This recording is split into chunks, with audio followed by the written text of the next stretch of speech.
Comment s'appelle une agence qui écrit ceci?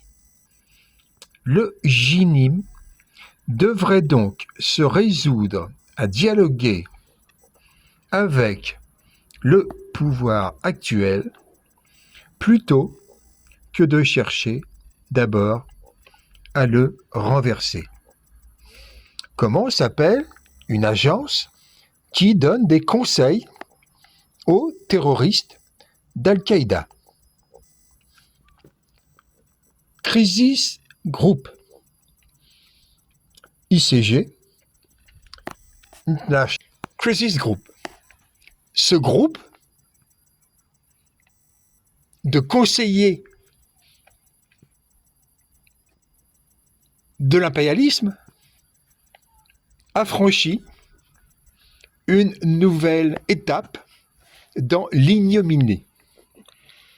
S'il existait un gouvernement sankariste à Ouagadougou, à Bamako, à Niamey, s'il existait un gouvernement sankariste, les auteurs de ce texte, les responsables de cette organisation, seraient immédiatement l'objet d'un mandat d'arrêt pour complicité de terrorisme.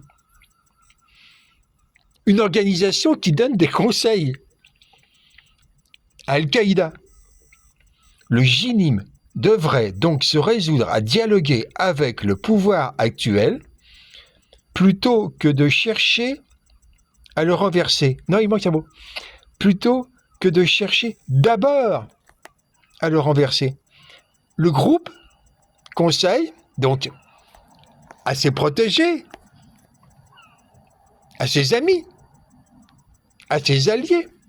ICG conseille aux terroristes la meilleure façon de procéder. Alors, je vais vous lire tout le paragraphe. Les groupes séparatistes et djihadistes ont aussi intérêt à consolider la voie politique. Al-Qaïda reçoit des conseils. En l'occurrence, c'est FLA et GINIM. Je continue. Le GINIM a réalisé une démonstration de force lors des attaques d'avril, mais maintenir dans la durée des opérations urbaines pourrait éparpiller ses forces et l'exposer à des rivaux comme le IS. International Crisis Group recommande à Al-Qaïda de se protéger de l'organisation concurrente, Daesh. En outre, les assauts du GINIM contre les zones urbaines semblent dresser une partie de la population contre les insurgés, contribuant au maintien des autorités en place. L'organisation donne des recommandations tout à fait précises aux djihadistes sur, puisqu'il faut éviter les assauts contre les zones urbaines, ICG recommande donc des assauts ailleurs. Mais c'est plus que apologie du terrorisme maintenant. On a basculé dans le conseil stratégique.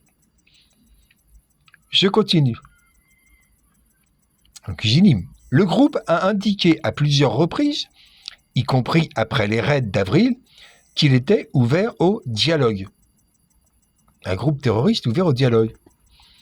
Il continue toutefois d'exiger au préalable le départ du régime militaire, une perspective à l'issue incertaine et susceptible d'entraîner de lourdes pertes humaines.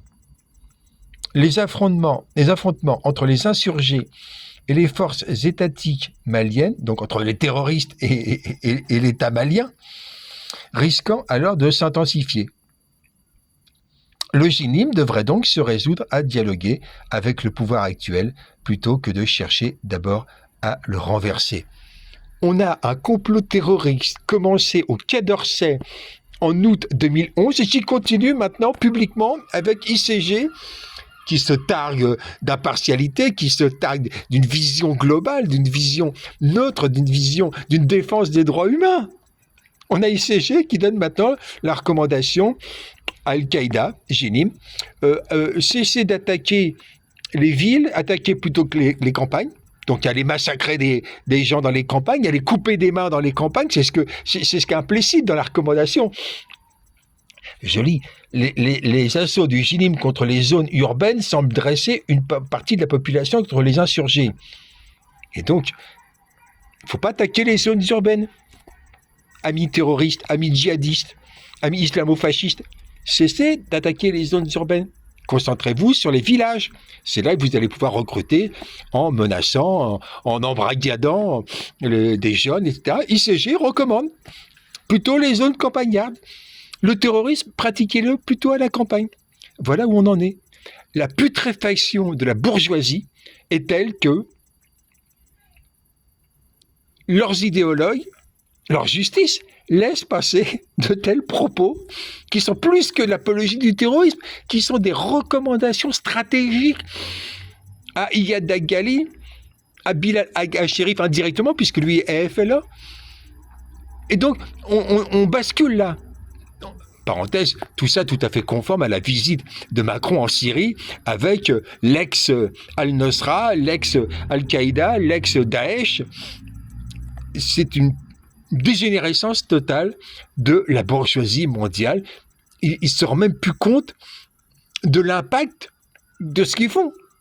Ils révèlent tranquillement que les terroristes du Mali bénéficient des conseils d'une des principales agences de recommandation de l'impérialisme mondial. Voilà où on en est.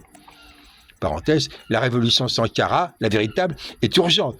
L'installation de CDR Sankara au Burkina Faso, au Mali, au Niger, en Côte d'Ivoire, au Togo, au Cameroun, tout ça c'est absolument urgentissime. Pas seulement pour ça, aussi à cause de la tragédie climatique vers laquelle on bascule maintenant. Thomas Sankara est avec nous, CDR en avant.